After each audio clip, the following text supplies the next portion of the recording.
Hey guys, this is Steve Huff, SteveHuffPhoto.com. I'm here today with some cool new Sony gear.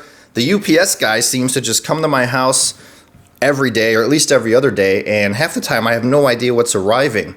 Sony just surprised me by sending me for review the brand new 70-300 f4.5 to f5.6 OSS Optical Steadyshot lens. I used this lens briefly before, which I wrote about a couple weeks ago, and it was quite wonderful actually, much better than I even imagined. 70-300 millimeter on your Sony A7 or A6000, A6300. Very nice lens, very high quality. I'm going to take this out of the box in a second, but I also want to show you guys, I have here also the A6300 that I've had here for a little while now, and I've been slowly using it, working on the review, so that is coming. But the A6300, I will tell you guys right now, is a very worthy successor to the ever so popular A6000. I have the 28mm f2 on it right now, which is a cheap but very good lens from Sony. And if you're looking for a fast, sleek APS-C solution, take a look at the A6300 and the 28 f2. That'll keep your budget down, especially from something like an A7R2. They also sent the new uber cheap, uber must own for every Sony owner, the 50-1.8. This is Sony's nifty 50 basically. 250 bucks, and you're getting, I'm gonna open it up right now and show you what you're getting. You're getting a fast 50 while not being like a pro quality 50. What you are getting is something equivalent to Nikon and Canon's cheap 50s. Except it is a 51.8, it's not a 51.4. So it's something like the little Canon 50-50, which is a great lens and cheap. So Sony is now thrown into the ring their cheap 50 prime, which was very welcome. This actually probably would have been good to come out with the launch of the A7, because at the time we had the 55-1.8, which was like $1,000. So this is a 55 or 50-1.8 for 250 bucks, and I posted some images from this already. Some of you probably have seen them, and for 250 bucks, it is a must own. So I would highly recommend this to any Sony owner, whether you use 6000 series, an old NEX 5 or 7, the new A7 series. It is a full frame lens. It's fast to focus, and while it's not going to give you the quality of the Zeiss in regards to that color and richness and pop, it's going to give you equivalent of what you'd think a $500 50-1.8 would cost. So this is a must own. It's light, it's small, it's a fast prime. So to all of you, seriously take a look at this lens. It should sell like hotcakes for Sony because it's one of the best bang for the bucks that they offer. Let's open up this 70-300, see what it's all about here. Let's see how it comes packaged. Little manual. Now, who reads the manual for lenses? I have never once read a manual that came with a lens. Like, do you guys do that? Do you read the manual with a lens? Because this came with some thick little booklet here. So it looks like the 70-300 comes with a case. So let's take it out of the case. There's the lens, and I feel like there's a lens hood in here. Yep, and there's a lens hood. So let's get that out, and let's see what that looks like. Now, I've shot this lens. It's a little hefty. It's a G lens. It's built like the 90 macro, and it reminds me in looks and size of the 90 macro, which I have in the other room. But I used this lens in San Francisco a couple weeks ago. Comes with the lens hood, and it was beautiful. It gave me that reach I wanted when we were at the when we were at the zoo, when I was with Sony a couple weeks ago and other media. We used this, and it was quite surprising to me, as I've said.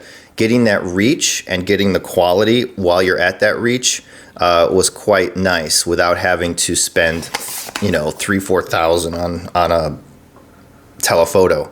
It is only f4.5 to 5.6, so it's not fast, but if you're in light, you know, if you're shooting nature or anything that requires zoom, you're probably going to have some light anyway.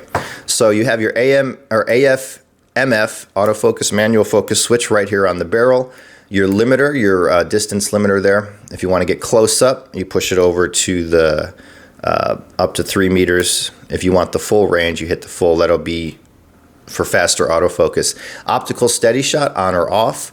Now, if you have it on, it will use the 5-axis in your Sony camera as well as the Optical Steadyshot in the lens. If you don't have 5-axis, it'll just use the lens. But either way, you have image stabilization built into the lens. This is a very solid lens, actually. It feels solid. Next to that 51.8, it feels like a beast. And I guess it would be.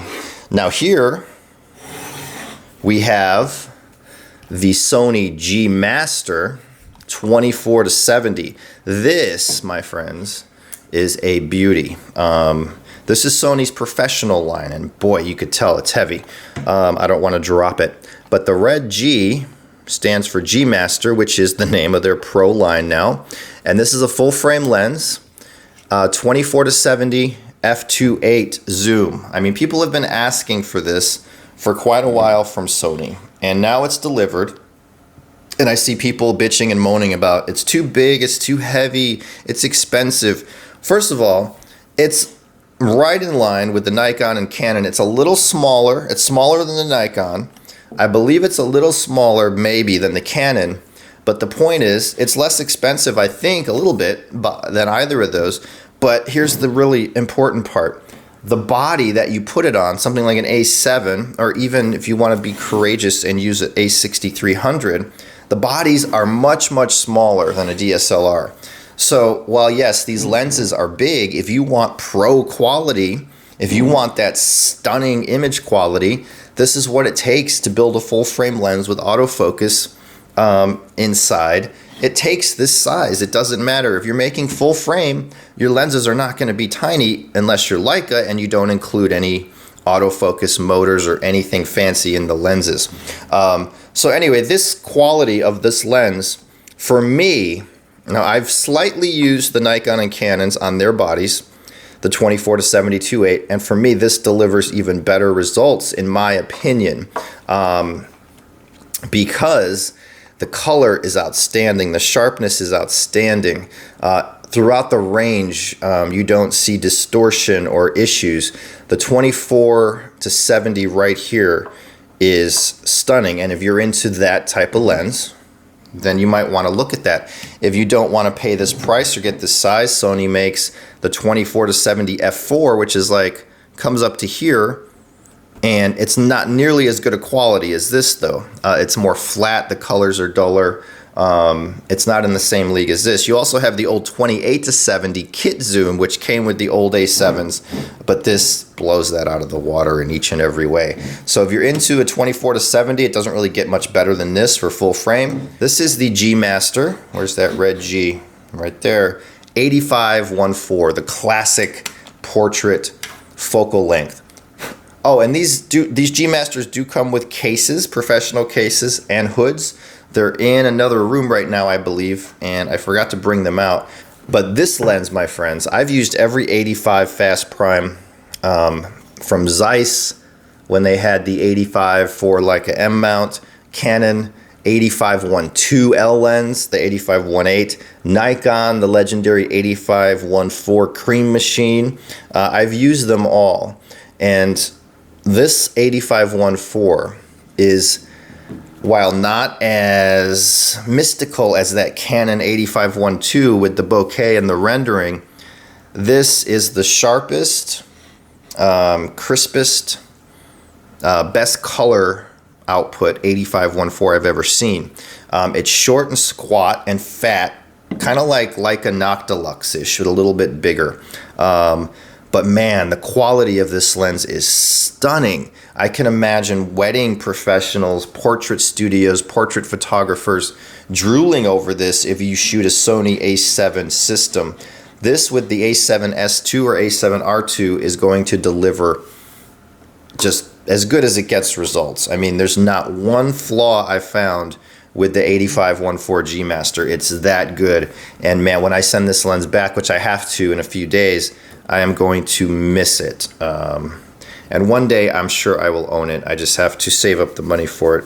It's quite the investment, but if you like that blurred bokeh, if you like subject isolation while getting a little bit of compression due to the telephoto focal length, you must check it out. Rent it at lensrentals.com. I also always forget to mention that a lot of people are like, oh, I can't even think about buying a lens like that blind. Well, you have two options. You can rent it.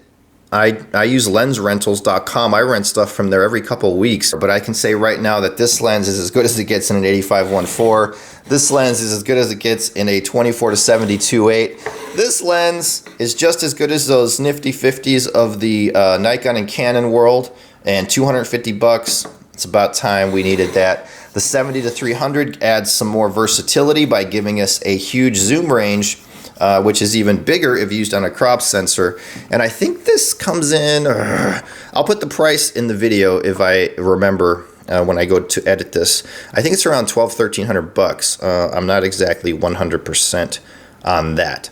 But this is also a fantastic lens, and it's funny because Sony is just kicking ass lately. They're releasing all kinds of stuff, lenses. I mean, I remember when people were complaining all the time, well, there's no lenses for the Sony system, and when they stopped making cameras, why would I, but blah, blah, blah, blah, blah. But now there's like all kinds of lenses for Sony. There's everything you could ever need for Sony in lenses, besides tilt shift, which nobody really makes anymore. So there you go. That's a look at the new Sony lenses, the G Masters, the Nifty 50, and the 70-300 right there. The 6300, I will have a review coming up, but this thing offers everything that the average user would want. Tilt LCD, beautiful EVF, super fast autofocus, small size, good battery life, 4K video. There's all kinds of tech that Sony packs into this stuff, and it's crazy. They're crazy. So who knows what's coming next. So keep checking back to stevehufpphoto.com for news, reviews, daily inspirations, all the good stuff. And people write reviews, user reports. It's all about you. It's not just about me. It's about the photo community in general, the enthusiasts. And it's been going strong for 8 years, and hopefully it goes strong for another 8, 10, 20 years. As long as I'm here alive and kicking, Steve Huff Photo will be alive and kicking. See you there. Bye.